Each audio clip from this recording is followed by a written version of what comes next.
This is WENY News.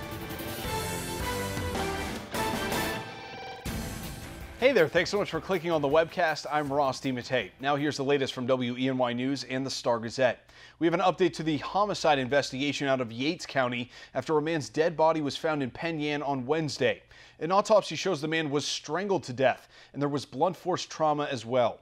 The medical examiner's office says they aren't able to identify the person yet, but they hope to soon.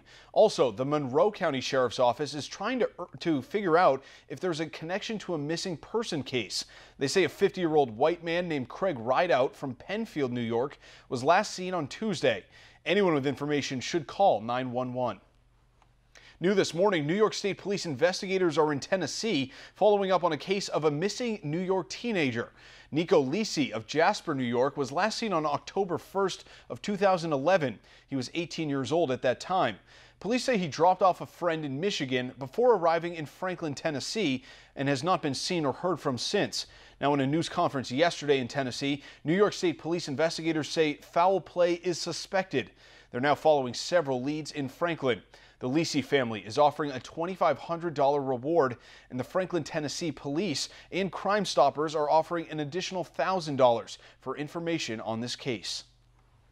A dip in a small Steuben County lake turned deadly for an Addison man.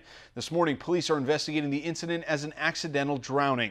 Police say 45-year-old John McChesney of Addison was swimming in Goodhue Lake off of Route 3 yesterday afternoon. Another person swimming with him said he disappeared and didn't resurface.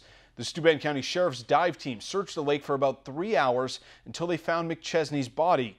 He was later pronounced dead at the scene. The drought watch in New York is now directly affecting some Tompkins County homes. The county is issuing a water conservation advisory. Officials say Fall Creek and 6 Mile Creek are at record low levels.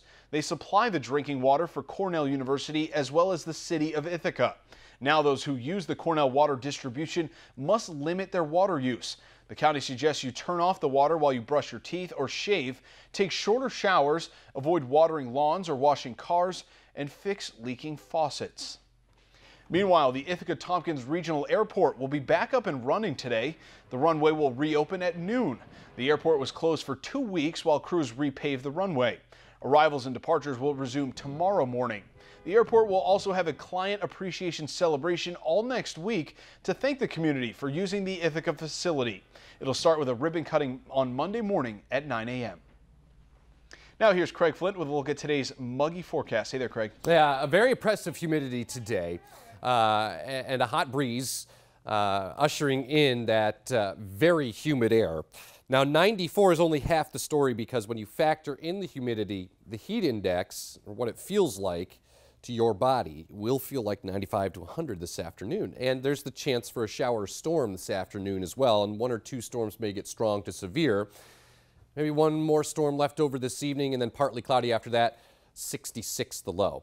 So over the northern tier today, isolated storms developing this afternoon, key being isolated. Not everyone will see a storm or get hit by a storm. Very warm and humid today. Again, 90s, pretty much a sure bet, more of a certainty than a possibility. And I think same deal over the southern tier as well, but that's not factoring in a heat index, okay? The heat indices today should be 95 to 100. Mixture of hazy sunshine and clouds with isolated storms over the Finger Lakes this afternoon. We did have one little line come across Lake Erie, and that's moving into northwestern Pennsylvania. Some strong wind associated with that complex of thunderstorms as it works its way south and east. So that batch misses us. What we're watching for the afternoon is the cold front that will come through with maybe another isolated strong to severe storm. 94, but again, the heat indice today, 95 to 100 and very humid. Update to the weekend. Saturday is still hot. Not quite as humid, though, 92. And I think Sunday is going to fall just short of 90 now. New information now suggests it will not get quite as hot as I was thinking for Sunday, yesterday, and the day before. Hot and humid Monday, scattered storms, 90, and it's going to remain muggy and summery warm into mid next week with highs solidly in the 80s to near 90 by Thursday. Ross? All right, thanks so much, Craig. For the latest news, weather, and sports, be sure to watch WENY News at noon, 5:36, and 11. And don't forget to pick up a copy of today's Star Gazette. I'm Ross DiMattei. Have a great Friday and a great weekend.